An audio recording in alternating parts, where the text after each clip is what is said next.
国内老品牌汽水苹果西打逼出食安问题，通市卫生局顶个月去稽查，有抽验2种苹果西打产品，说验出着这霾菌甲假宝，所以要求业者爱甲这商品落价回收。想袂到前日站去查，发现讲这工厂的天棚升高等等的问题，将有可能污染到食品，下令生产线爱停干，而且限因爱限期改善。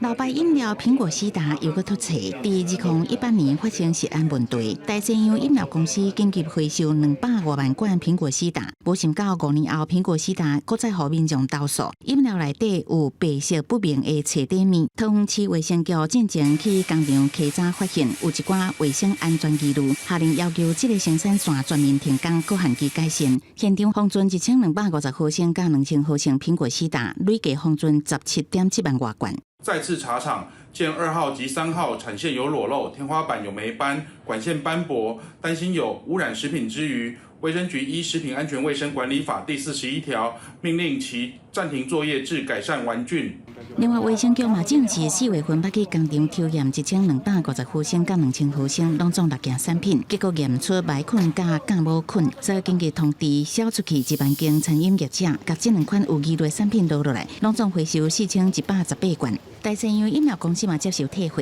业者违规部分会依照食安法罚6万以上2亿以下的罚款。若是罐装336毫升，一加塑胶干仔装600毫升产品，新北市卫生局完后验出白色的菜底面，就担心说会诱发食物中毒，会有急性肠胃炎。一般我们急性肠胃炎症状包括恶心、呕吐、肚子痛、腹泻。